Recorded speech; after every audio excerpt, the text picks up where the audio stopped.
Down the ages past, Allah sent His messengers to deliver humankind from darkness to light. Invite all to the way of thy Lord with wisdom and beautiful preachings, and argue with them in the ways that are best and most gracious. That's also the ongoing mission of Islamic Research Foundation, or IRF, spreading the truth of Allah's final message to mankind. Founded in 1991, IRF today offers some of the best services and facilities in the world for presenting an understanding of Islam in an objective and scientific way. Its programs are primarily focused on correcting misconceptions and promoting understanding of Islam. IRF also imparts dawah training to da'is to aptly convey the message of Islam. IRF has one of the most modern studios producing programs presenting Islam, which are beamed regularly on many international TV channels in over 150 countries. Dr. Zakir Naik, President of IRF, reaching out across countries worldwide, from America to Europe to Africa to Asia to Australia, strives to clarify Islamic viewpoints. He dispels the many media myths and anti-Islamic prejudices propagated the world over by anti-Islamic forces. Dr. Zakir Naik is a medical doctor. He is acclaimed the world over for his spontaneous and convincing replies to questions posed by critics and skeptics during the question and answer sessions after his talks. He is also renowned for his verbatim quotes with references from major religious scriptures of the world.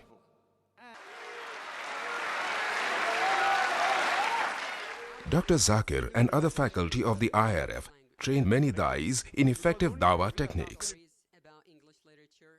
IRF's website provides free dawah training material for you to download and become an effective da'i yourself.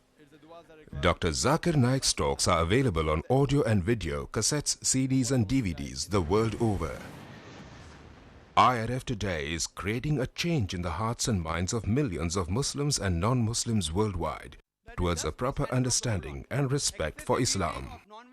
Have a question or doubt about Islam and its teachings? Now you know one of the best resource centers to get convincing answers from is Islamic Research Foundation, 5658 Tandil Street, North Dongri, Mumbai 400009, India. Phone 2373-6875. Fax 9122-2373-0689. Email islam@irf.net. For more information, log on to our website www.irf.net.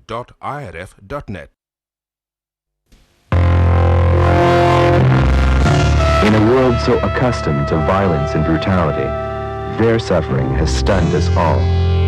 These are the people of Bosnia-Herzegovina, the victims of the most vicious campaign of mass murder in Europe since Nazi Germany. A little less than a year ago, the people of Bosnia dreamt of creating the freest and most tolerant state in all of Europe. Today, the evils of ethnic cleansing have turned them into some of the most helpless people on earth. What the world sees are the dead and the dying. Confusion near the rope barricades was getting worse, and hundreds of car sevaks threatened the police cordon. Movement into the masjid, and I could see the car sevaks make their way straight to the top with no resistance at all from the security forces.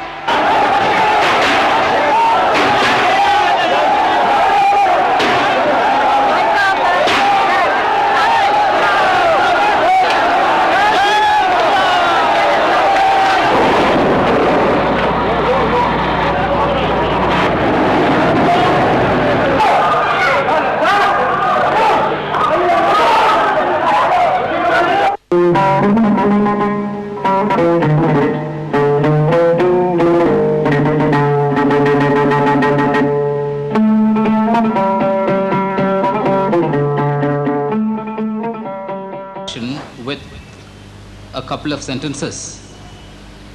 In spite of the impressive gains made in science and technology, it's a pity that like cancer which is not detected, religious fundamentalism is also spreading fast and dangerously.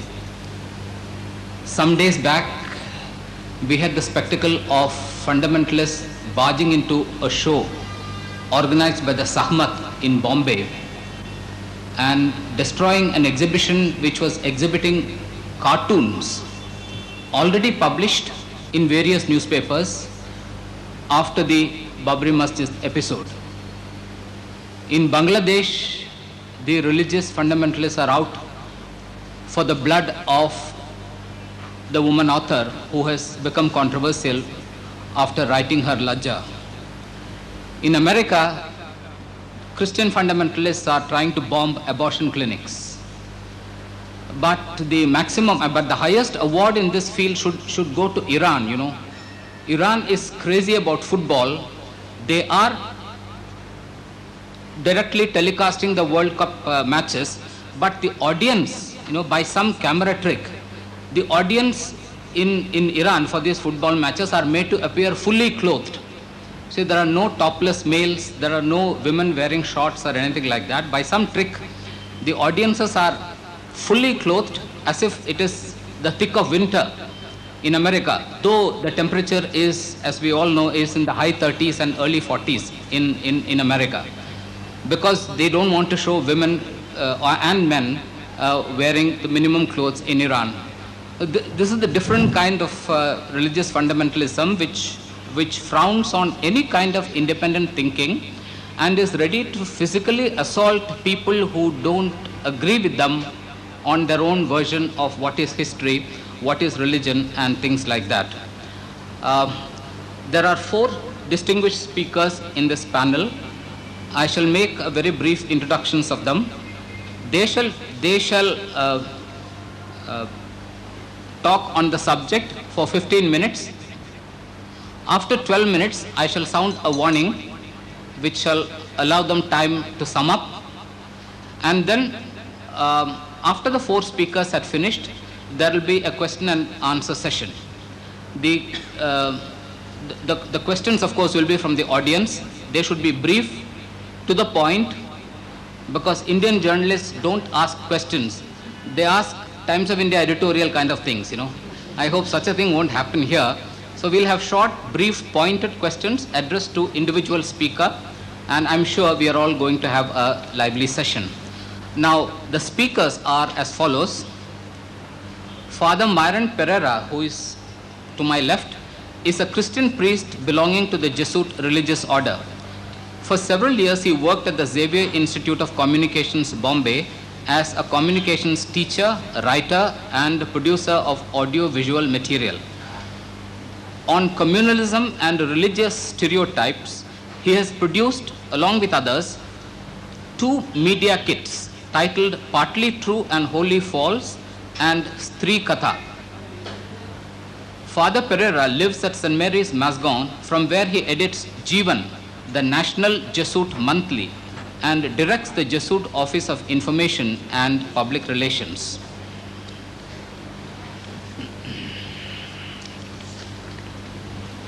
We also have Dr. Vasudev Vyas, visiting professor of Hindi and Ayurveda for over 40 years at the Podar College, Bombay. Dr. Vyas is a Vaid by profession, and he has made a deep study of the subject under discussion. Next to him is Dr. Zakir Naik, again an MBBS man from Grant Medical College. He is the Secretary General of an institution called Islamic Research Foundation. He is a student of comparative religion, and I am told he can quote verbatim copious passages from all the religious books, including Bhagavad Gita and the Upanishads. The final speaker is Mr. Ashok Sahani, who has the distinction of translating the controversial book Lajja into Marathi. So we have 4 speakers of different caliber, different categories. It's going to be a very interesting discussion. I now request Father Pereira to start off, or in the football parlance, to kick off.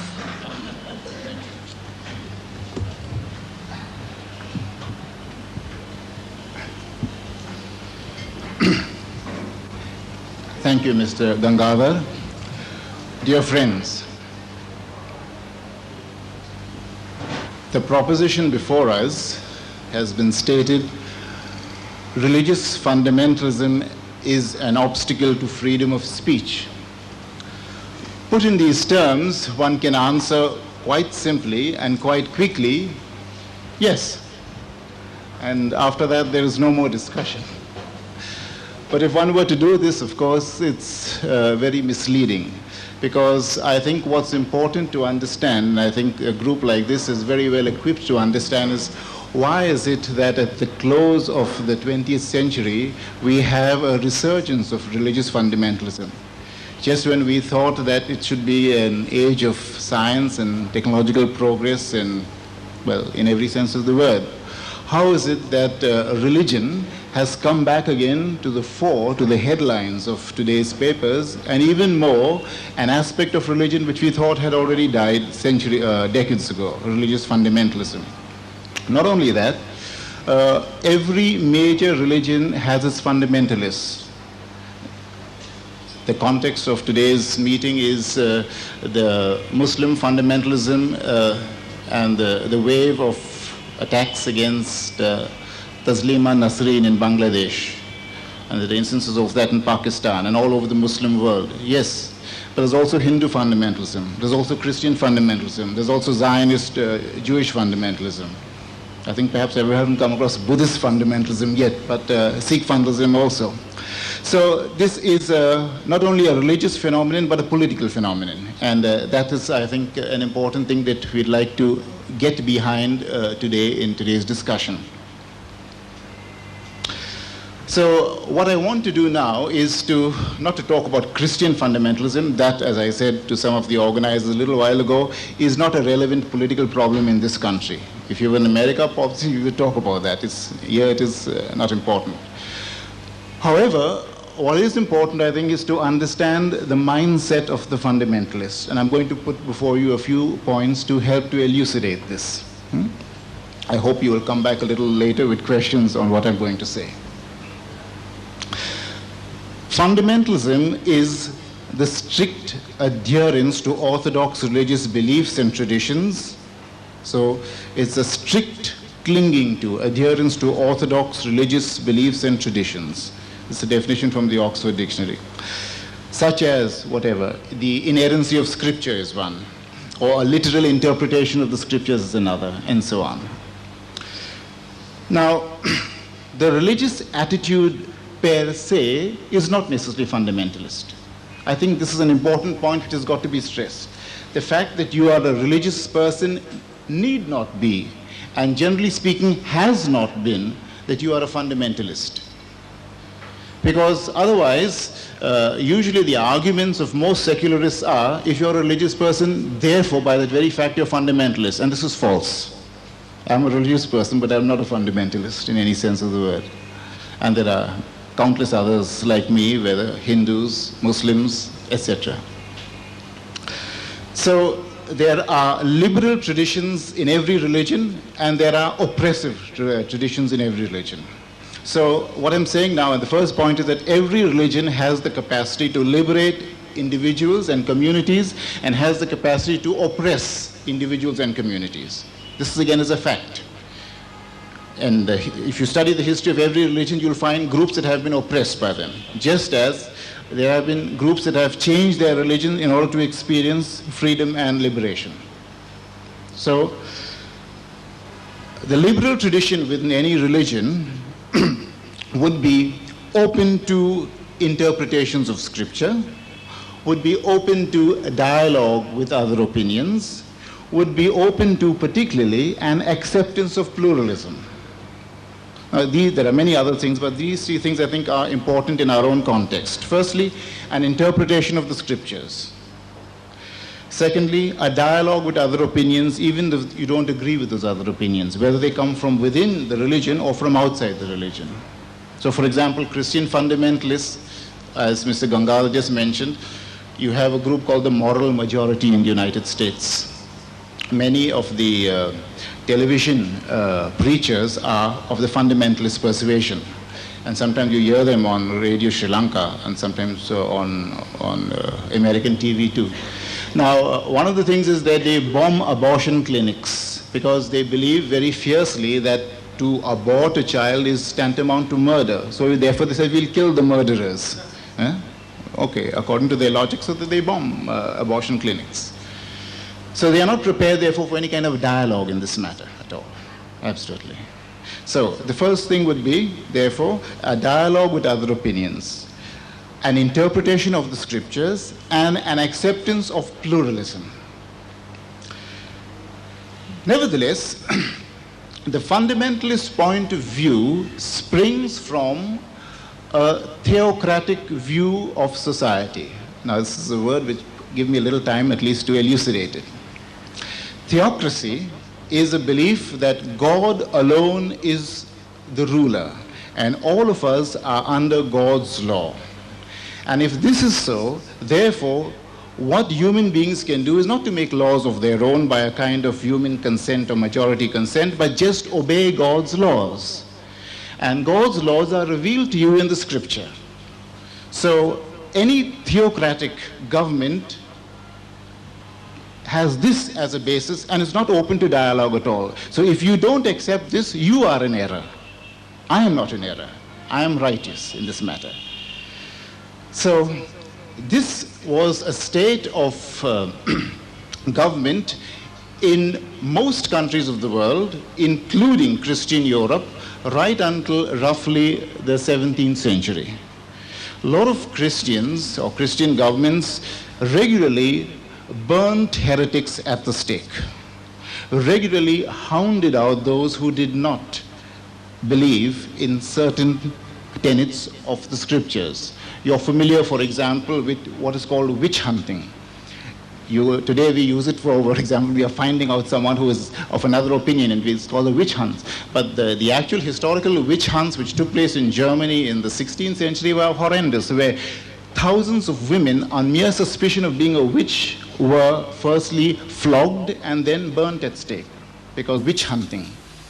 Today we use it for example, we are finding out someone who is of another opinion, and it's called a witch hunt. But the actual historical witch hunts which took place in Germany in the 16th century were horrendous, where thousands of women on mere suspicion of being a witch were firstly flogged and then burnt at stake, because they were supposed to be the spouses of the devil. You're familiar with the Galileo case, where the church proscribed the teachings of Galileo and asked him to recant and put him in prison. All right. So this is the background, the history of theocracy. Now today, most countries in the world are not theocratic, at least not obviously so. But there is a kind of going back to theocracy in certain parts of the world. And we'll come to this in a moment. So I said, one of the things is law is based on revelation. It's not based, as we would say in a secular country, on reason. It's not based on anything which can be scientifically validated. That's not important. What is important? You believe. Faith is important. If you don't have faith, you get faith, or shut up. The second thing is that those who uphold this law are there by a hierarchical system, not by a democratic one. In a secular government, in a secular country, you choose your representatives, and though sometimes the choice can be faulted and it is sometimes defective, whatever, you have the right to choose them at different times. So a democratic elective process comes into play. In a theocratic government, that is not possible. It is hierarchical, which means to say a certain elite, and usually a religious elite, decide. In Christian Europe, it was the priests and those whom they influenced. In a lot of Islamic countries, it is the ulema. As we saw recently, 1 or 2 years ago, at the height of the Ayodhya questions, it was the sants and the mahants who came to the fore, and therefore who were strongly then contesting for leadership even within the VHP. So you see, at some time or other, when you get into fundamentalism, you cannot avoid the fact that religious leaders come to the fore and take hold of the whole movement. Now, these are therefore 1 or 2 points which I make about the nature of theocracy and how fundamentalism is related to theocracy. Fundamentalism, therefore, the strict adherence of what is revealed and as interpreted by a priestly caste for the rest. Finally, and last point, and I have done. Why is it that fundamentalism has seen such an upsurge today? Just as I said, when we are at the end of a kind of scientific age. I put it to you, this is an indication of the failure of science and the failure of secularism. The fact that in so many third world democratic countries, these governments are slothful and corrupt. In other words, they have not succeeded in bringing about a just and an equitable society. In other words, secularists have entirely discounted religion and have, as it were, thrown it out of the window. And in parts of the secular world, like in the Marxist countries, the communist countries of the Eastern Bloc, it was even forbidden to be a religious practitioner. You could be put to death, and you certainly were a discriminated group in society. So this has been one reason why what you throw out and you try to proscribe comes back again through the back door. Also, we must remember that for thousands, especially in the Islamic world, the experience of the West has been one of oppression. I was remarking some years ago when the Rushdie crisis had just erupted. I was telling M.V. Kamath, you're talking about it, I said, we had absolutely no idea how much this kind of Western liberalism, as it were, symbolized by Salman Rushdie, how much that is hated by the average Muslim. This is something which Salman Rushdie, in his own pride and arrogance, utterly discounted. Now, I think this is something to be taken into account, that the experience of millions of people in the third world, whether they are Islamic countries or whether they are Buddhist countries, whether they are Hindu countries, when they look at the West, which they call the Christian West, which is not the Christian West, but is the post-Christian West, because it is already secular and atheistic.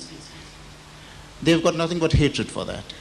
But this also is a reason why thousands of religious leaders say there's nothing that you can hope for from that kind of civilization. Their children are on drugs. They've got no future at all. Rather, come back to your own roots, come back to Islam, come back to Hinduism, come back to Christianity, come back to the Bible. This is one of the... Is that wrong?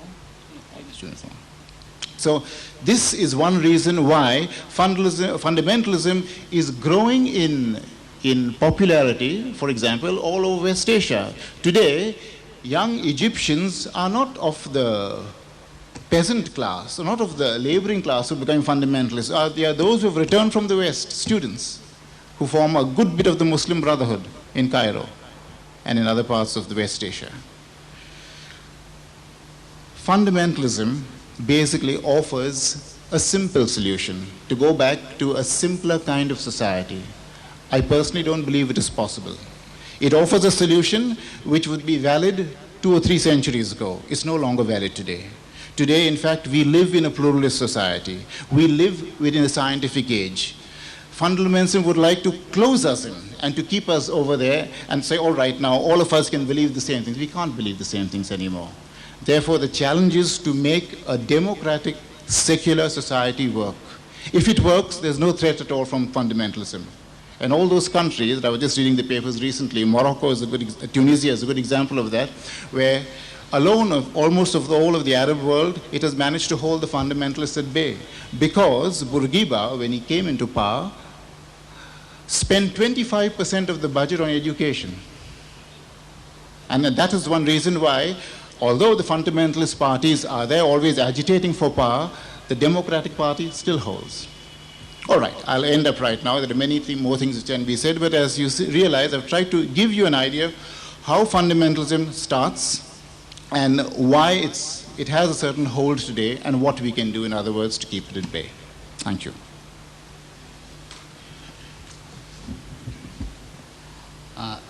Thank you, Dr. Pereira.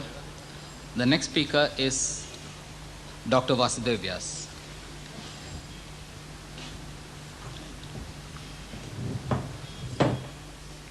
नमोस्तु रामाय लक्ष्मणाय देव्यै च तस्यै जनकात्मजायै नमोस्तु रुद्रेन्द्रयमानिलेभ्यो नमोस्तु चंद्रार्कमरुद्राभ्यः। अध्यक्ष महोदय, मेरे साथी वक्ताओं, देवियों और सज्जनों, विषय अपने आप में बड़ा जटिल है और मैं समझता हूँ इसको मूल रूप में समझ लेना आवश्यक है। जहाँ तक मूल प्रश्न है आज के विचार का कि क्या धर्म अभिव्यक्ति के स्वातंत्र्य में बाधक है, इसका उत्तर मैं निषेध के रूप में दूंगा कि वह बाधक नहीं है। लेकिन उसके बाद मेरे पूर्व वक्ता, वैसे मैं चाहता था कि मैं अन्य वक्ताओं के भी बाद में बोलता, लेकिन अध्यक्ष महोदय ने जो क्रम रखा वो मुझे स्वीकार है। बाद में हम लोग कुछ डिस्कशन और करेंगे ही। मेरे पूर्व वक्ता ने जिस रूप में बात रखी, मैं क्षमा चाहूँगा, मैं उससे सहमत नहीं हूँ।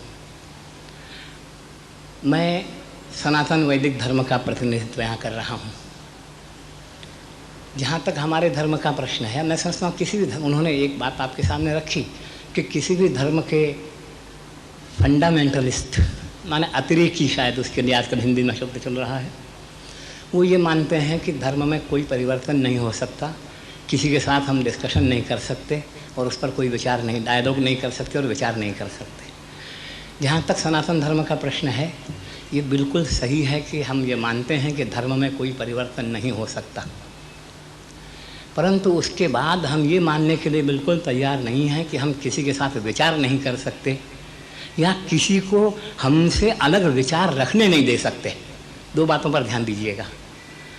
मैं जहाँ तक समझता हूँ, ये सारी समस्याएं तब से उत्पन्न हुई जब से कुछ नवीन धर्म वालों ने प्राचीन धर्म वालों को कन्वर्ट करके, परिवर्तित करके अपनी संख्या बढ़ाने का प्रयत्न शुरू किया। जब तक ये प्रयत्न नहीं होते थे तब तक इस प्रकार की समस्याएं कभी उपस्थित नहीं हुई थी। आप देखेंगे जितने प्राचीन धर्म हैं, खासकर जैसे सनातन धर्म, वो किसी अन्य को अपने में कभी लेने का प्रयत्न नहीं करता। हम लोग कन्वर्शन के दोनों प्रकार से विरोधी हैं। किसी हिंदू को यदि कोई मुसलमान या ईसाई बनाना चाहे तो भी हमें कष्ट होता है, पर किसी मुसलमान या ईसाई को कोई हिंदू बनाना चाहे तो उसे भी हम गलत समझते हैं। और हम गलत समझते हैं माने ये हमारा वैयक्तिक विचार नहीं है। मैं एक बात और स्पष्ट कर देना चाहता हूँ कि हम लोगों का सिद्धांत ये है कि हमारा अपना कोई विचार नहीं है। जो शास्त्रों का विचार है वो हमारा विचार है। शास्त्रों को समझने में हमारी कहीं भूल हो रही हो तो उसे सुधारने के लिए हम किसी भी क्षण तैयार हैं। और सच तो ये है कि हमारे यहाँ शास्त्रों की परंपरा ये रही है कि विरोधी पक्ष को हमेशा हमने आमंत्रित किया है, उनकी ओर से पहले विचार किया है। हमारे यहाँ पूर्व पक्ष और उत्तर पक्ष की एक प्रक्रिया है। मैंने जानबूझकर हिंदी को इसलिए चुना कि बहुत से ऐसी संज्ञाएँ आएंगी, ऐसे शब्द आएंगे, ऐसे टेक्निकल टर्म्स आएंगी कि जिनका अंग्रेजी अनुवाद मैं समझता हूँ संभव नहीं है। बहुत से विद्वानों ने प्रयास किया है, लेकिन इन संस्कृत शब्दों का बिल्कुल सही अनुवाद मैं समझता हूँ कि आज की भाषा में हो नहीं सकता। उसके निकट आप जा सकते हैं पर एकदम सही अनुवाद नहीं हो सकता, क्योंकि शब्द का अर्थ केवल शब्दकोश में जो मिलता है, केवल डिक्शनरी मीनिंग शब्द का अर्थ नहीं होता। उस शब्द के साथ उसकी बहुत सी छायाएँ, उसके बहुत से अर्थाभास जो साथ में लग जाते हैं, उन्हें मिलाकर शब्द का अर्थ होता है। सच ये है कि धर्म शब्द का सही अर्थ रिलीजन शब्द नहीं देता, पर हमें व्यवहार करना पड़ रहा है। तो मैं ये कह रहा था कि सनातन धर्म की ये परंपरा रही है कि हम पहले पूर्व पक्ष और फिर उत्तर पक्ष लेते हैं। शंकराचार्य ने जहाँ नास्तिकवाद का समर्थन करना शुरू किया है, वहाँ इतना ज़बरदस्त समर्थन किया है कि उनके बाद के बहुत से नास्तिक आचार्यों ने ये स्वीकार किया है कि हमारे नास्तिक आचार्यों ने भी हमारे पक्ष का इतना प्रबल समर्थन नहीं किया जितना शंकराचार्य ने किया है। क्योंकि हम ये मानते हैं कि पूर्व पक्ष जितना बलवान होगा, हमारा उत्तर पक्ष उतना ही बलवान होगा। यदि पूर्व पक्ष दुर्बल होगा, कमज़ोर होगा, तो उत्तर पक्ष भी कमज़ोर रहेगा। इसलिए पूर्व पक्ष बहुत अच्छा बने, ये हमारा प्रयत्न रहता है। उसके बाद हम उसका उत्तर देना चाहते हैं। इसलिए हम अपने धर्म के भीतर या धर्म के बाहर और किसी से वार्तालाप करने के लिए तैयार नहीं है, ये तो प्रश्न ही नहीं उठता। तीसरी बात यह है, जो वास्तव में पहली बात है, कि क्या धर्म में परिवर्तन किया जा सकता है। हमारा उत्तर यह है कि धर्म में परिवर्तन नहीं किया जा सकता, क्योंकि जितने भी धर्म हैं, जहाँ तक मैं जानता हूँ, सब ये मानते हैं कि धर्म के आचरण का फल परलोक में मिलता है। इस लोक में हमें जो सुख या दुख मिल रहा है वो इस लोक के किए हुए कर्मों का ही फल है, ऐसा नहीं है। अधिकांश रूप में जिसे हम प्रारब्ध कहते हैं, दैव कहते हैं, अदृष्ट कहते हैं, पूर्व जन्म के कर्मों का फल हमें इस जन्म में भोगना पड़ता है और इस जन्म में किए हुए अधिकांश पुण्य और पाप का फल हमें परलोक में मिलता है। हमारे जो साथी पुनर्जन्म नहीं मानते वे भी इतना तो मानते हैं कि मरने के बाद भी एंड नहीं हो जाता, मरने के बाद भी आत्माएं कहीं कहीं विद्यमान रहती हैं और कोई एक दिन ऐसा आएगा, जैसे आप प्रलय का दिन या प्रलय की रात्रि कह लीजिए या कोई डे ऑफ जजमेंट कह लीजिए, ऐसा कोई एक दिन आएगा जिस दिन ईश्वर आकाश से उतरेगा और उतरकर उन सब जीवों को फिर से पूछेगा कि तुमने क्या क्या कर्म किए हैं और उनका ये फल तुम भोग लो। ये अलग बात है कि वो ऐसा मानते हैं कि हमें एकमात्र यही जन्म मिला हुआ है, इसमें जो कर्म हम कर रहे हैं अच्छे या बुरे, उनके फलस्वरूप हमको अच्छा या बुरा फल मिल जाएगा, हम अनंत काल के लिए स्वर्ग या नरक में भेज दिए जाएंगे, ये वे मानते होंगे। हम ऐसा नहीं मानते, अनेक जन्म मानते हैं। पर एक बात सब में समान है, वो ये कि जो कर्म हम यहाँ कर रहे हैं उनका जो फल हमें यहाँ मिल गया वो अंतिम फल नहीं है, उसके बाद भी कोई फल और मिलना बाकी है। माने हम जो कुछ कर्म यहाँ कर रहे हैं उसके लिए we are answerable to somebody else, किसी और को हमें कभी जवाब देना पड़ेगा, उत्तर देना पड़ेगा। ये अगर कोई नहीं मानता तो धर्म को नहीं मानता, या आप निश्चित समझ लीजिए। वैसे आस्तिक और नास्तिक की परिभाषाएं भी अनेक हुई हैं, लेकिन मैं इस समय आस्तिक और नास्तिक की यही परिभाषा करना चाहता हूँ और जो हमारे शास्त्रों से बहुत अंशों में सम्मत भी है कि जो परलोक को माने, परलोक का अर्थ पुनर्जन्म यहाँ आप मत करिए, हम व्यापक रूप से मरने के बाद कुछ और होता है इतना जो माने। ईश्वर को भी मानना जरूरी नहीं है। हमारे वैदिक संप्रदाय में भी बहुत से दर्शन ऐसे हैं जो ईश्वर को बहुत उपेक्षित दृष्टि से देखते हैं, पर कर्म फल को वे भी मानते हैं। तो मरने यहाँ किए हुए कर्मों का हमें मरने के बाद भी कहीं उत्तर देना पड़ेगा, इतना जो मानता है, वो चाहे हिंदू है, चाहे मुसलमान है, चाहे ईसाई है, चाहे पारसी है, चाहे यहूदी है, कुछ भी है, वो धार्मिक या आस्तिक है, ऐसा मानने के लिए हम तैयार हैं। और इतना मानने के बाद आप विचार कीजिए कि जो हम कर्म कर रहे हैं उनका क्या फल होगा, ये निश्चय हम कैसे कर सकते हैं। यहाँ आप डेमोक्रेसी की बात कर लीजिए, ठीक है, आप मेजोरिटी के आधार पर कोई निर्णय कर लीजिए, वो कानून बना दीजिए, लेकिन अगर फल देने वाला कोई और है तो उसने हमारे बनाए हुए कानून को या हमारे बनाए हुए संशोधनों को, हमारे बनाए हुए अमेंडमेंट्स को स्वीकार किया है कि नहीं किया है, ये जब तक निश्चित नहीं हो जाता तब तक हम इन नए संशोधनों को लागू कैसे कर सकते हैं।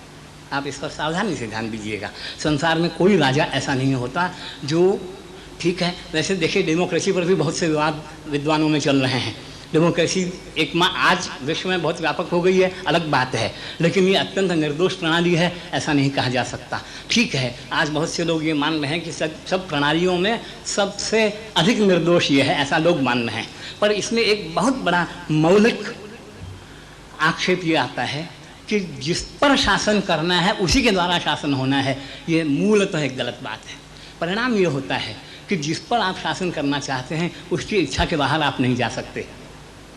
आप बहुमत की बात कर लीजिए, लेकिन हम सब अच्छी तरह से जानते हैं कि हजारों और लाखों और करोड़ों व्यक्ति जो वोट देने के लिए जाते हैं वे कितने हर विषय के जानकार हो सकते हैं और उनके वोट का क्या मूल्य है। एक पाश्चात्य विद्वान ने एक बार बहुत अच्छा कहा था कि I can tolerate democracy as long as one genius is equal to one fool, but it becomes intolerable when two fools are more than one genius. एक मूर्ख और एक बुद्धिमान बराबर है, वहाँ तक फिर भी डेमोक्रेसी को मैं सहन कर लूँगा, लेकिन दो मूर्ख बनकर एक विद्वान को उठा के फेंक दें जब हम क्या करेंगे। तो आज परिस्थिति हो रही है, लोक में इसका हम फल भोग रहे हैं। हो सकता है आपको ये अगर लग रहा है कि इससे अच्छी और कोई शासन प्रणाली नहीं तो आप उसे चलाइए। न शासन प्रणाली के लिए डेमोक्रेसी को बदल देने की वकालत करने के लिए नहीं खड़ा हुआ हूँ, परंतु धर्म के क्षेत्र में आप डेमोक्रेसी कैसे ला सकते हैं। कौन सा राजा ये कहेगा कि अपराधियों से पूछ लो तुम्हारा कौन सा काम अच्छा है कौन सा बुरा है, तुम जो कहो वो फल हम दे दें, ये कैसे कोई राजा करेगा। इसलिए हर राजा का अपना एक कानून होता है और उस कानून को पालन कराना वो चाहता है। अगर ईश्वर में कुछ सामर्थ्य है, और ईश्वर सबसे अधिक सामर्थ्यशाली है, ये सभी धर्म मानते हैं, तो ईश्वर अपने कानून में आपके द्वारा किए हुए संशोधनों को स्वीकार करता है कि नहीं, ये पहले जब तक हमें पता न चल जाए तब तक हम परिवर्तनों को स्वीकार नहीं कर सकते। पर इसका अर्थ बिल्कुल नहीं है कि हम अन्य संप्रदाय वालों को अन्य धर्म वालों को अपने धर्म, मैंने पहले ही कह दिया कि जब तक आप सब धर्म वाले अपने अपने धर्म का पालन करते रहें तब तक ये समस्याएं खड़ी नहीं होती। समस्याएं तब खड़ी, इसलिए सनातन वैदिक धर्म, पारसी धर्म, यहूदी धर्म, जितने पुराने धर्म हैं वो कभी दूसरे को अपने में नहीं लेते। इसलिए ये लोग जहाँ कहीं हैं वहाँ अत्यंत निरापद हैं। किसी पारसियों से किसी समाज को आज तक कोई खतरा नहीं हुआ, सनातनियों से किसी समाज को आज तक कोई खतरा नहीं हुआ। अब परिस्थिति यह है कि जब दूसरों को अपने में लेने की बात आएगी तो ज़बरदस्ती चलेगी। मैं अपने प्रश्न पर आ जाता हूँ क्योंकि शायद 3-4 मिनट मेरे पास और शेष हैं।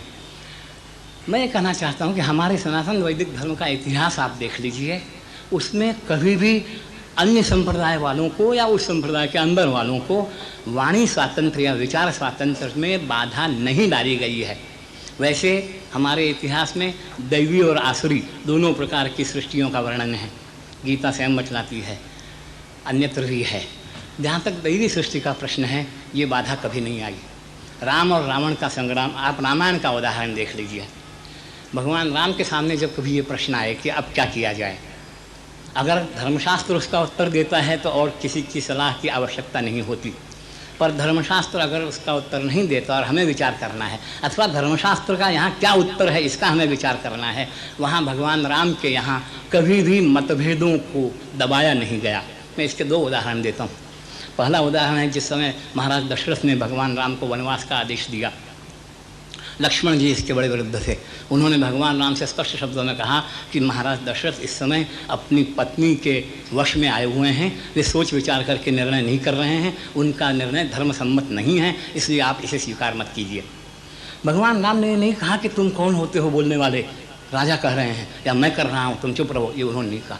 अध्याय के अध्याय वाल्मीकि रामायण में है जहाँ उन्होंने लक्ष्मण जी को तर्कों से, युक्तियों से और शास्त्र के प्रमाणों से ये समझाया है कि नहीं, महाराज दशरथ भले ही पत्नी के प्रेम के वशीभूत होकर ये कर रहे हों, पर अन्याय नहीं है, अत्याचार नहीं है, धर्म के विरुद्ध नहीं है, इसलिए हमें उसका पालन करना चाहिए। अगर वहाँ ये होता कि अभिव्यक्ति के स्वातंत्र्य को दबा दिया गया होता तो भगवान राम को इतने तर्क देने की कोई आवश्यकता नहीं थी। दूसरा प्रसंग यह है जब विभीषण जी भगवान राम की शरण में आते हैं, वहाँ सारे मंत्रिमंडल की एक राय थी कि इस समय विभीषण को अपने यहाँ शरण देना खतरनाक है, ये शत्रु का स्पाई है, शत्रु का गुप्तचर है। अब तक क्यों नहीं, अगर ये इतना धार्मिक था तो इतने महीने बीत गए, अब तक कहाँ सोया हुआ था। लेकिन सबको अभिव्यक्ति का स्वातंत्र्य था। भले ही भगवान राम ने अपना निर्णय किया, पर उन्होंने अपना निर्णय किया वो भी सबको बताकर, सबको समझाकर, सबकी सम्मति से। दूसरा प्रसंग मैं महाभारत का लूँगा। महाभारत में भी युधिष्ठिर के यहाँ पूरा अभिव्यक्ति का स्वातंत्र्य था। दुर्योधन के यहाँ द्रौपदी के चीरहरण के समय जब अकेला विकर्ण, एक व्यक्ति, 100 पुत्र थे धृतराष्ट्र के, उसमें से एक व्यक्ति कम से कम धर्म की बात कहने के लिए खड़ा हो गया विदुर के बाद, उस समय कर्ण ने उसे दबा दिया और लोगों ने दबा दिया। तो आसुरी संपदा का जहाँ साम्राज्य रहता है वहाँ किसी को स्वतंत्रता नहीं रहती, और दैवी संपदा का जहाँ प्राबल्य रहता है वहाँ सबको अभिव्यक्ति का स्वातंत्र्य है। अंतिम बात मैं कहूँगा कि यदि सनातन वैदिक धर्म में अभिव्यक्ति का स्वातंत्र्य न होता तो इस देश में वैदिक धर्म के विरुद्ध या उनसे भिन्न और बहुत से धर्म कभी पैदा न हो पाते। जैन और बौद्ध दोनों धर्म वेदों की घोर निंदा करते हैं। जिन वेदों को हम अनादि और अपौरुषेय मानते हैं, उन वेदों के लिए उन्होंने गालियों तक का प्रयोग किया है। त्रयो वेद से कर्तारो धूर्त भंड निशाचराहा, वेद के रचयिता धूर्त है, भाण है और राक्षस हैं। उनको भी हमने कभी शारीरिक दंड नहीं दिया। मेरे पूर्व वक्ता ने बताया कि गैलीलियो को जेल में डाल दिया गया। आप पश्चिम की बात करते रहिए, भारतवर्ष में आप 1-2 उदाहरण ऐसा दीजिए जहाँ किसी वैज्ञानिक को, किसी विचारक को, चूँकि उसके विचार राज्य के या सरकार के विरुद्ध हैं इसलिए उसको कभी जेल में डाला गया हो या सताया गया हो। सारे जिन लोगों ने वेदों को गालियाँ दी, जिन्होंने भगवान राम को गालियाँ दी, जिन्होंने भगवान के राम को गाली देने, राम पर झूठा आक्षेप करने वाले एक व्यक्ति के आधार पर उसको जेल में नहीं डाल दिया गया प्रिवेंटिव डिटेंशन एक्ट में। स्वयं भगवान राम ने अपनी प्राणप्रिया पत्नी का परित्याग कर दिया था। आप उदाहरण हमारा इतिहास पूरा देख लीजिए। हमारे देश में वैचारिक मतभेद के आधार पर हमारे यहाँ किसी कन्फ्यूशियस को जहर नहीं दिया गया, किसी गैलीलियो को जेल नहीं दिया गया। वैचारिक विरोध के आधार पर अगर शारीरिक दंड देने का कोई इतिहास में हमारे यहाँ उल्लेख मिलता है तो पहला इतिहास गांधी हत्या का है, और उसकी जिम्मेदारी पाश्चात्य शिक्षा की है, हमारी संस्कृति की नहीं। इस पर बहुत कुछ कहना मुझे शेष है, पर मैं समझता हूँ आगे के डिस्कशंस में मैं कहूँगा। मैं समझता हूँ 1 मिनट शायद और है मेरे पास, मैं इतना ही कह लूँगा कि हमें पाश्चात्यों ने, अंग्रेजों ने इतने गलत इतिहास पढ़ाए हैं कि जिसके कारण आज हमारा नवयुवक उस इतिहास को पढ़ करके पथभ्रष्ट हो रहा है। आर्य भारत में बाहर से आए, आर्य और द्रविड़ ये दो अलग जातियाँ थीं, आर्य कोई जाति थी, यही मूलतः गलत है। आर्य भारत में बाहर से आए यही गलत है, इस पर मैं अधिक इसमें कह नहीं सकता। पर इतनी गलत बात में पढ़ने का परिणाम आज ये रहा कि भारत में उत्तर और दक्षिण का संघर्ष हो रहा है। नहीं तो भारत में उत्तर दक्षिण, आर्य और द्रविड़ का संघर्ष भी कभी नहीं था। और जैन और बौद्ध दोनों धर्म इस देश में हजारों वर्षों से पनपते चले आए, हमने कभी अभिव्यक्ति को रोका नहीं। उसके बाद भी मुसलमान या ईसाई भी हमारे देश में आए, जब तक उन्होंने हिंदुओं पर अत्याचार नहीं किए तब तक हमने उनका कभी प्रतिरोध नहीं किया। मैं समझता हूँ इन पर बहुत से प्रश्न होते हैं और मैं चाहता हूँ कि प्रश्न हों, वे हम लोग आगे फिर विचार में रख लेंगे। Thank you, Dr. Vyas, for a very interesting exposition. I now request Dr. Zakir Naik to take the mic. A'udhu billahi minash shaitanir rajim. Bismillahir rahmanir rahim. Wa qul ja'al haqq wa zaqal batil. Innal batila kana zahuqa. Wa nunazzilu minal Qur'an ma huwa shifaa'un wa rahmatul lil mu'minin. Wa la yazidu adh-dhalimin illa khasara. Bismillahir rahmanir rahim. Rabbi shrah li sadri wa yassir li amri wahlul 'uqdatam min lisani yafqahu qawli. Dear Mr. Chairman, my learned speakers, the press, and my dear brothers and sisters, I greet you all with the Islamic greetings. Assalamu alaikum wa rahmatullahi wa barakatuhu. May peace, blessings, and mercy of Almighty God be on all of you. The topic for today's debate is religious fundamentalism a stumbling block in the freedom of expression? What is the meaning of a fundamentalist? A fundamentalist is a person who follows the fundamentals. For a person to be a good doctor, he should know, he should follow and practice the fundamentals of medicine. For a person to be a good mathematician, he should know, he should follow and practice the fundamentals of math. In short, he should be a fundamentalist in the field of mathematics. In the same fashion, for a person to be a good Hindu, he should know, he should follow and practice the fundamentals of Hinduism. And for a person to be a good Muslim, he should know, he should follow and practice the fundamentals of Islam. You can't paint all fundamentalists with the same brush. You can't call all fundamentalists as good or all fundamentalists as bad. If a person is a fundamentalist doctor, he is good in his profession. He is a good fundamentalist. If a person is a fundamentalist robber or a fundamentalist smuggler, he is bad in his profession. He is a bad fundamentalist. Regarding the definition given by the Webster's Dictionary of Fundamentalism, fundamentalism was a movement started in America in the early 20th century by the American Protestants who protested against the modernism. And they said there is no inerrancy in the Bible. Previously it was thought that the law and the faith and the belief of the Bible were from God, but not the word itself. The American Protestants, they started a movement and said that every word, every letter written in the Bible is verbatim the word of God Almighty. If any person can prove that the Bible is actually the word of God, then this movement of fundamentalism is a good movement. But if a person can prove that every word in the Bible is not the word of God, then this movement is not a good movement. Regarding the definition given by Oxford Dictionary, my learned speaker, Father Pereira, gave the definition, and I do agree with him with a little bit here in the change of words, that fundamentalism, according to Oxford Dictionary, means adhering strictly to the ancient or fundamental principles of any religion. That's what he said.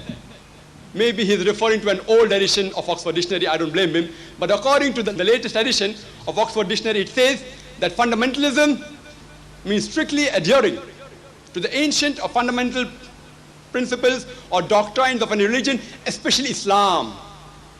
The word Islam is mentioned in the latest edition of the Oxford Dictionary. So fundamentalist mainly refers to a Muslim who follows the fundamentals of Islam.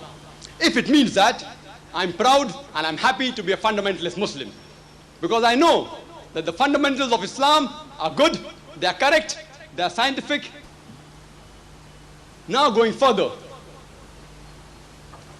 that when you use the word fundamentalist, it normally is linked with other words like terrorist or a person who is violent. So the moment you say he is a fundamentalist, it refers to a Muslim person who is violent and who is a terrorist. Islam is against violence and terrorism. Islam comes from the root word salam, meaning peace, meaning submitting your will to Almighty God. It is against violence and terrorism. But it also says that if somebody oppresses you in your self-defense, the last choice that you have to pick up is you have to fight back. The same person may be given different labels by different groups of people. The same person, for example, if you refer to the freedom fighters of our beloved country, India, before the independence, if you ask the British government, they will tell you that these fighters, they are terrorists. So according to the British government, these fighters were terrorists. But according to the Indians, these fighters were actually freedom fighters or patriots. So the same person, his same activity has got two different labels by two different groups of people. So before you label that person as a patriot or a person who is a terrorist, you have to first analyze who is saying that. If you agree with the British government view that they had a right on India, then you'll agree that these freedom fighters were actually terrorists. But if you agree with the view of the Indians, that these people were actually fighting correctly for their freedom, then you'll agree that they were patriots. The same person can have two different labels. If you mean fundamentalist is a Muslim who's violent and who's a terrorist, by all means, I'm not a fundamentalist. But if it means person who follows the fundamentals of Islam, I'm happy and proud to be a fundamentalist. Now coming to the question, is fundamentalism, is religious fundamentalism a stumbling block in the freedom of expression? What do you mean by freedom of expression?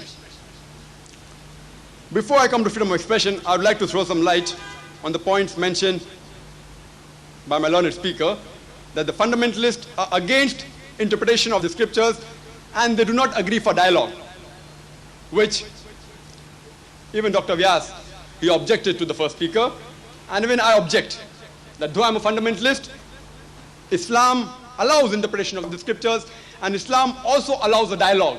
It's clearly mentioned in the Quran, in Surah Imran, chapter number 3, verse number 64, Ya Ahl al-Kitab, ta'ala la kalmitum sawa'im baynana wa baynakum. That, O people of the book, O Jews and Christians, come to common terms as between us and you. We can have a common dialogue. And there was one thing which Dr. Vyas didn't agree with the first speaker. He said, that the first speaker mentioned that you cannot make change in the religion. And he said that in his religion, you can't make any changes. Regarding the last point, I differ. In Islam, you can make changes. Please bear in mind, before the Muslims get agitated, let me tell you, let me complete the full sentence.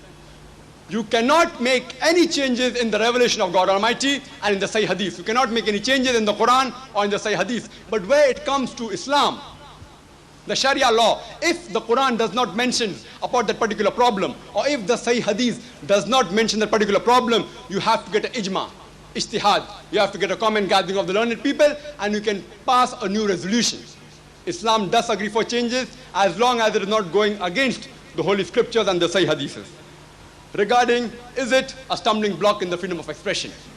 What do you mean by freedom of expression? If you mean that a person can speak what he wishes without hurting anyone, without causing any harm to any community, I believe Islam is not a stumbling block in the freedom of expression. But if you mean freedom of expression is that a person without hesitation, he can abuse anyone, he can criticize anyone, he can blame anyone, then I would say Islamic fundamentalism is a stumbling block as well as not a stumbling block. Let me clarify my statement. There are various types of freedom of speech. If you say that a person blames anyone, or he criticizes anyone, or he speaks against someone without any proof, without any solid fact, based on falsehood, then I would say Islam Islamic fundamentalism is definitely a stumbling block in the freedom of expression. Because Quran clearly mentions in Surah Humza, that is chapter number 104, verse number 1, وَيْلُلِّ كُلِّ هُمَزَةٍ لُمَزَةٍ. Woe to every kind of scandal monger and backbiter. Again the Quran in Surah Hujurat, chapter number 49, verse number 11 and 12 says, O you who believe, do not defame, do not be sarcastic, do not give offensive nicknames to anyone else. O you who believe, do not spy on one another. Do not speak against each other's back. Do not backbite. And the Quran continues, are you willing to have the dead meat of your brother? And the Quran replies, nay, surely you'll abhor it. What is the meaning that if you backbite, it means you're having the dead meat of your brother? Because it's a double crime. Speaking bad about anyone without any proof itself is a sin. And eating dead meat itself is a sin, and the doctor can testify that if you eat dead meat, you can have several diseases. But speaking false against someone behind the back is double crime. It is as though you're eating the dead meat of your own brother. The cannibals who eat dead meat and who also eat human beings, they don't touch their own brother. So if you backbite, it is as though you're eating the dead meat of your brother. Now some people may say that freedom of speech, if you speak or if you write, does not harm anyone physically. I do agree with them. But let me tell you, many a times, the mental torture is much more harmful than physical torture. It is much more long-lasting than physical torture. I'd like to give an example. Suppose the teacher picks up her students in the classroom and without any reason, without any solid proof, slaps that small child who's very obedient, who's a very good student. That child will feel the pain of the slap for a few seconds or maybe for a few minutes. But the mental trauma that he was insulted in front of the classroom is much more lasting and much more damaging. Let's take another example. If a teacher without any reason caught that same child in the staff room and slaps him. And take another example, that the teacher in front of the classroom abuses that child, abuses that student, calls him a cheat, calls it a fake, and all sorts of nonsense. Let me tell you that the second example of the teacher insulting that student, calling him a cheat and giving him offensive name is much more harmful as compared to slapping him in a small closed room with no one around. So speech and writing can cause more harm, sometimes, not always, than physical torture. Therefore it is said that pen is mightier than the sword. Now what does Quran talk about freedom of speech? Quran is one of the only holy scriptures which I know of which gives mankind a way how to prove the Quran wrong. It tells the people that if you want to prove the Quran wrong, do so and so things, and it gives several challenges. Amongst one of the challenges is from Surah Nisa, chapter number 4, which states, أَفَلَا يَتَدَبَّرُونَ الْقُرْآنَ وَلَوْ كَانَ مِنْ عِنْدِ غَيْرِ اللَّهِ لَوَجَدُوا فِيهِ اخْتِلَافًا كَثِيرًا. That do not they consider the Quran with care? Had it been from anyone besides Allah, there would have been many discrepancies, there would have been many contradictions. So if any human being, maybe a Muslim or non-Muslim, if he wants to prove the Quran wrong, the only thing he has to do is take out force in the Quran. It is so easy to prove the Quran wrong. But same time Quran says, قُلْ هَاتُوا بُرْهَانَكُمْ, produce your proof, in kuntum sadiqin, but if you are truthful, produce your proof. All these so-called giants of literature, Salman Rushdie as well as Taslima Nasreen, do they think they have given proof for the allegation against the Quran? قُلْ هَاتُوا بُرْهَانَكُمْ, produce your proof. But if you are speaking the truth, Quran gives freedom of speech, Islam gives freedom of speech, but with proof. Some people, as you may know, many of the Indian journalists as well as writers, they quote the Quran out of context.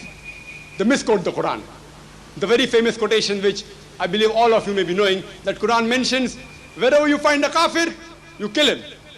Indirectly Quran is saying that wherever you find a Hindu, the Muslim should kill him.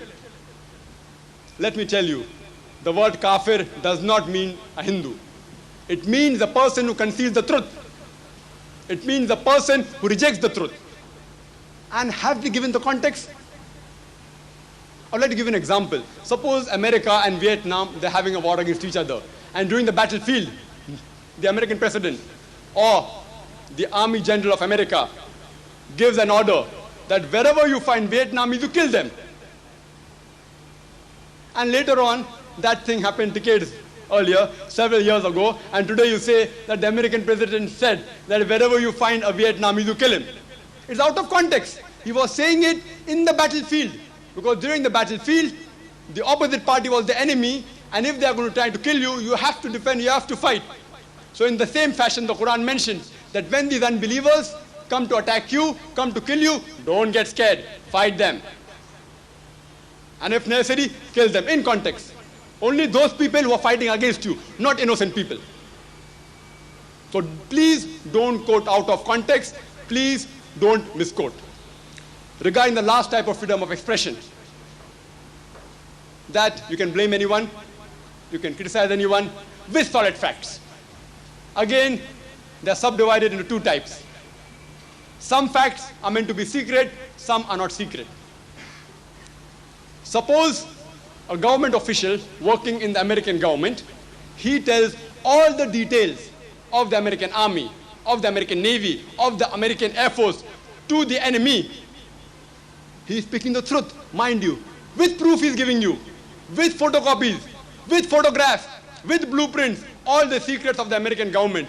Do you think the American government will give that person an award? If someone does that to same to the Indian government, do you think the Indian government will give that traitor an award? Will it give that person a Bharat Ratna? Surely not. It will hold him on trial and punish him.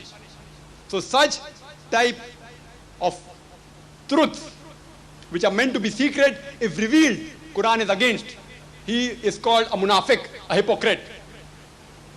Come to the last type, that can you speak against, can you defame, can you criticize with proof, which is not a secret. Example, a government official in America speaks against the corruption of the government in America.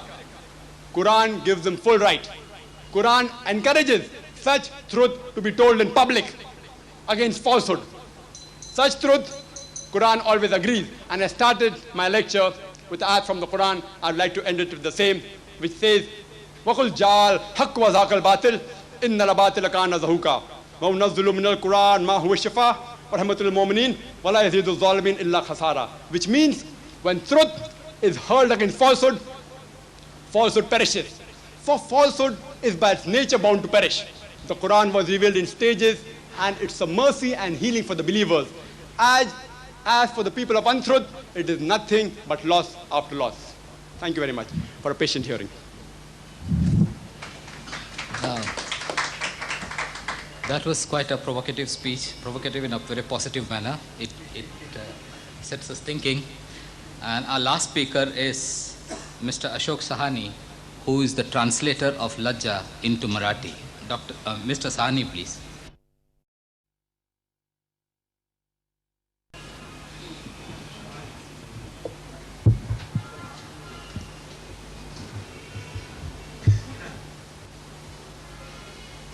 Well, friends, apparently the problem seems to be that every religion has a book. And we, living in the pagan of the 20th century, will not be satisfied with the book that was written maybe 1,500 years back, or 2,000 years back, or 5,000 years back, as Dr. Vyas may claim, the hoary ancient times when the Vedas were compiled.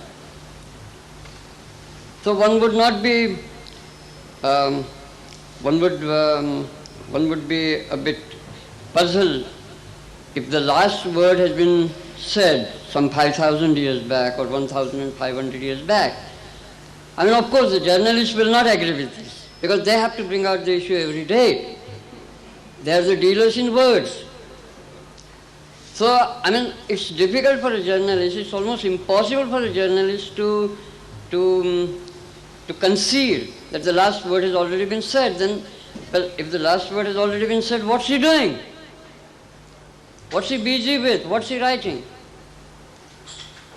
Now, to come to the point,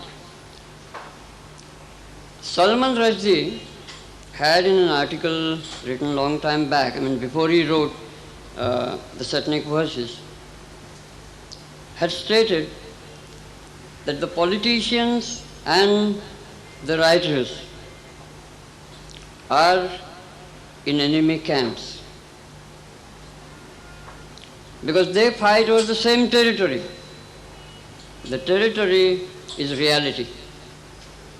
The politicians would like the reality to be shown in a certain perspective, certain single perspective, at the expense of all other perspectives, possible perspectives. Whereas a literary person, an author, would like the reality to be presented from as many angles as possible. So the fight is between a certain official perspective and the possible unofficial perspectives. Now you may say that, this has been said about the politicians. It has nothing to do with the religious fundamentalists.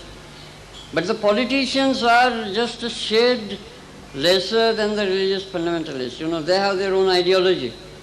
And if they stick to their ideology, if they take the word of the ideology as the last word, then they're as bad or worse than the fundamentalists. We have the examples in Soviet Russia, a lot of examples for them. But now, if the journalists think that they are the dealers of the words, the supreme dealers of the words in today's world, then this episode of Taslima Nasreen is a pointer that the word doesn't belong to the journalist. The word belongs to the poet. As the poets from all times have claimed that the word belongs to them, the word does not belong to the legislators. The word does not belong to the founders of religions. The word belongs to the poet. And so the conflict has arisen when the Calcutta newspaper Statesman sent a correspondent to Taslima Nasreen in her sojourn in Calcutta on her way back to Dhaka from Paris and interviewed her. The poor journalist did not know the difference between Quran and Sharia. So Taslima was quoted wrongly, Taslima protested against it, and the letter was printed, and possibly the Statesman people thought that as good democratic gentlemen, we have settled the issue, but not so. Less than a month afterwards, the people in our country asked for the blood of Taslima. And the reason given is the interview that was published in the Statesman. I had imagined that the Indian newspapers will have the sincerity to say we are sorry. If somebody's life has been put into peril because of what a certain newspaper published wrongly, and it's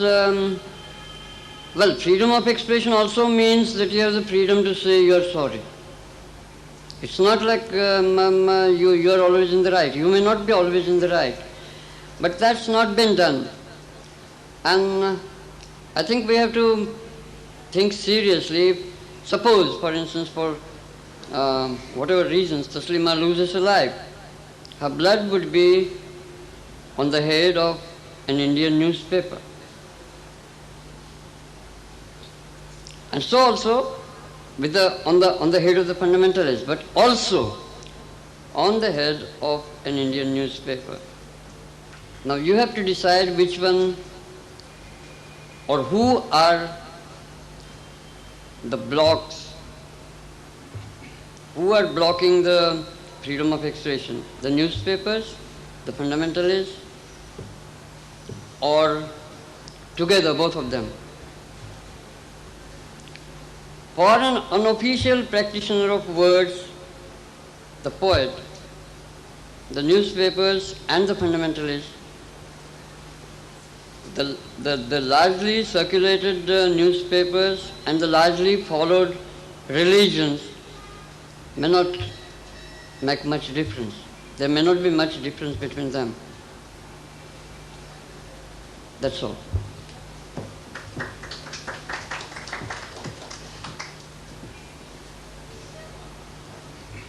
Thank you, Mr. Sani.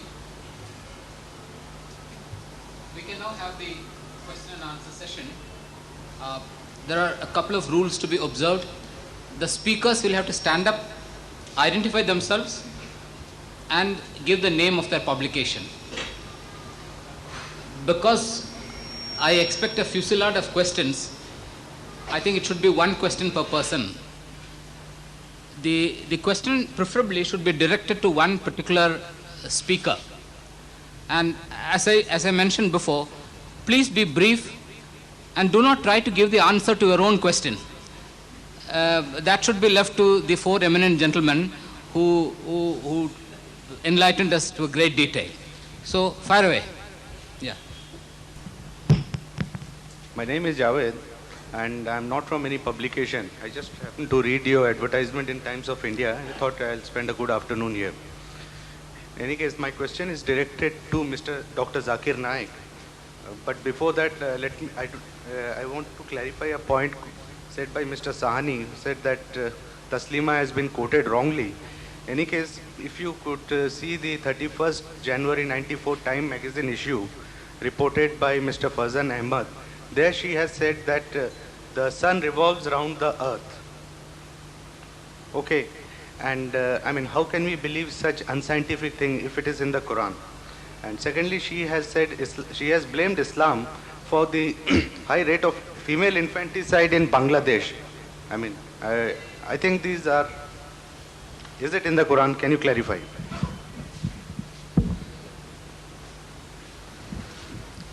Brother Javed has posed me two questions. It depends upon the chairperson whether he allows me to answer both or not.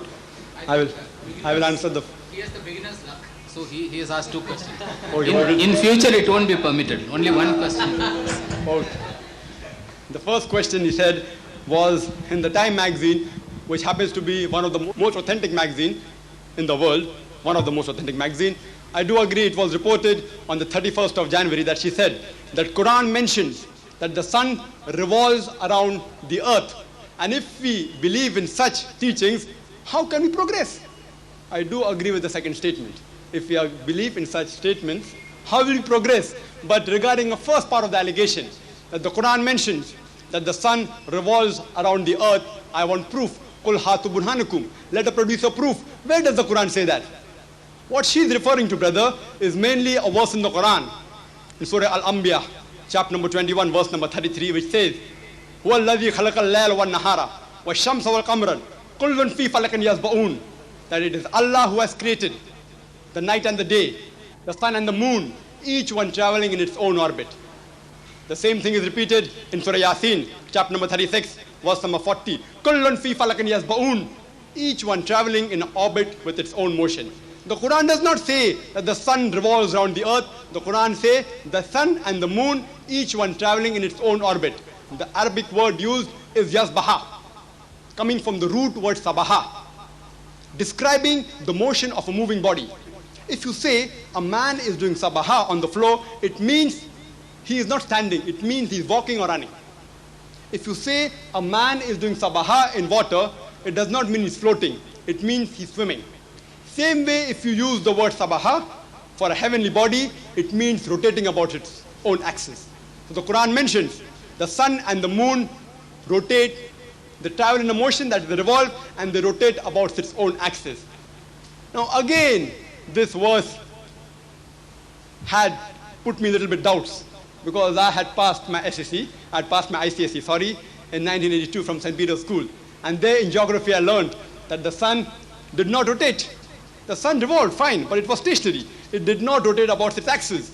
And the Quran mentioned that the sun rotates about its axis. So I was a bit worried. And then I had to do a little bit of research.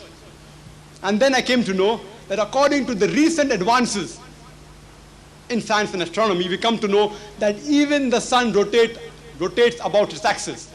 And to prove it, you can take equipment in the laboratory, and since you can't look at the sun directly, the image of the sun can be put on a tabletop. And the sun has got certain holes, like black spots.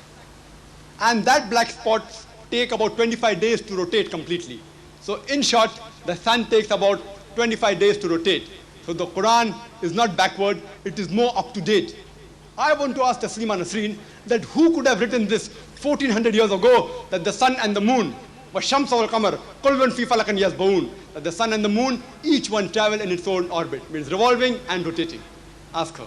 The Quran does not mention at all that the sun rotates or revolves around the earth. That's a misinterpretation.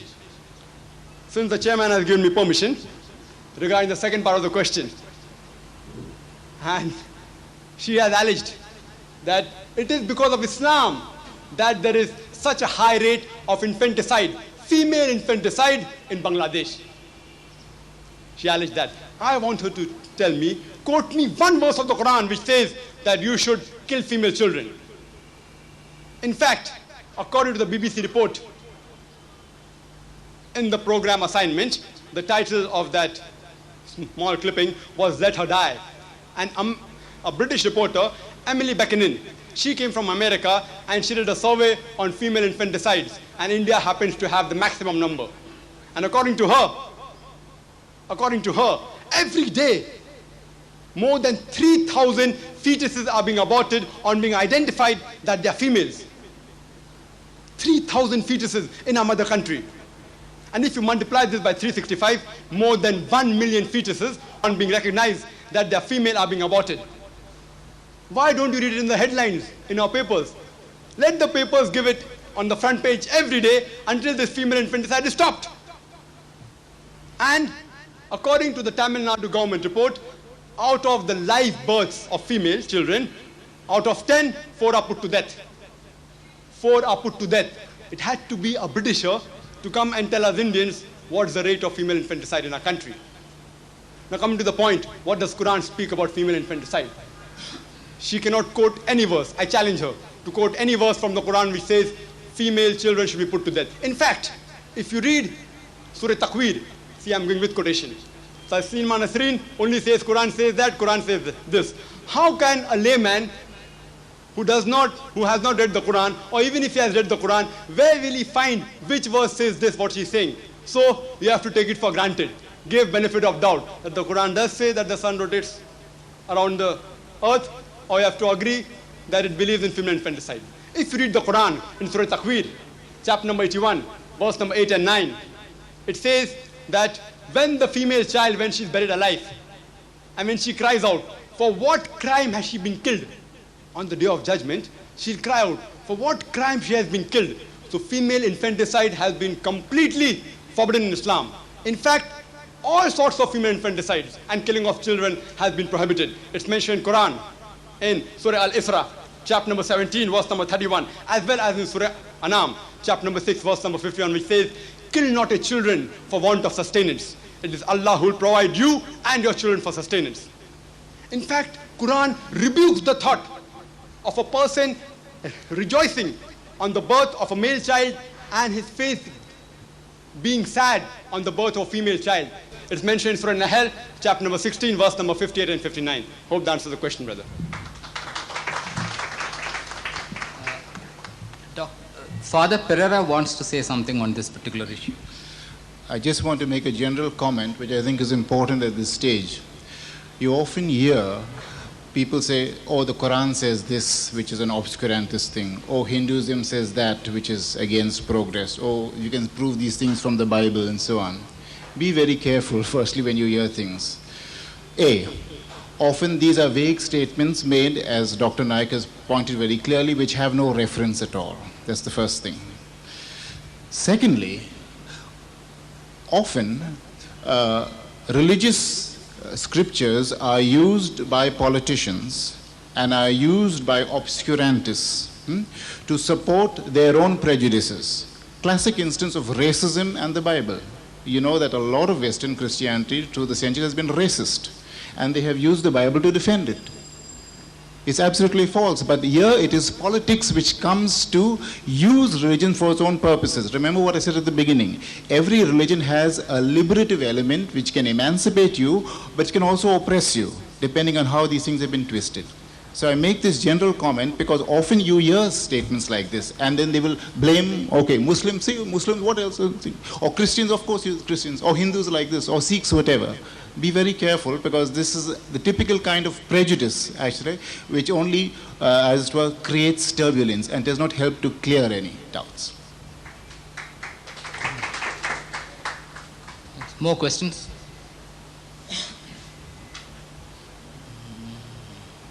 Yeah, please. Ista Settlevat from Communalism Combat, Dr. Zaki Nayak. Wanted to ask him whether he considers the attack on Dr. Bedar for saying that Hindus are not kafirs but murtads by, he was threatened with his life. Was that a fundamentalist attack on his life and freedom of expression or not? Please could you repeat the question? Please could you repeat the question? Dr. Veda? Dr. Bedar of the Khudabakhsh Library was threatened with his life.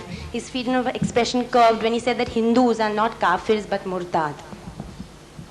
Sister has posed the question that the person, Mr. Bedar, who said that Hindus are not kafirs and they are murtads. Therefore, is it right that the fundamentalist, they threatened his life?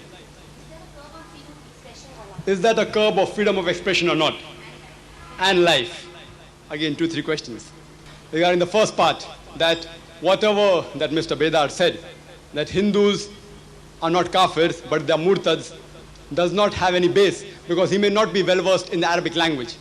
What is the meaning of kafir? I told you that kafir means a person who conceals the truth or rejects the truth. It does not mean that a kafir has to be a Hindu. He can be a Hindu, he may not be a Hindu. I will come to the complete answer. So only if I justify the meaning can I justify my answer, sister. If I don't justify the meaning, my answer will have no relevance. Because Quran always says, Qul hatu burhanakum, produce your proof. While giving your answer, give your proof. Without proof, I don't give comments.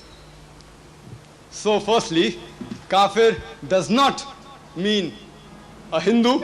It may be a Hindu, may not be a Hindu.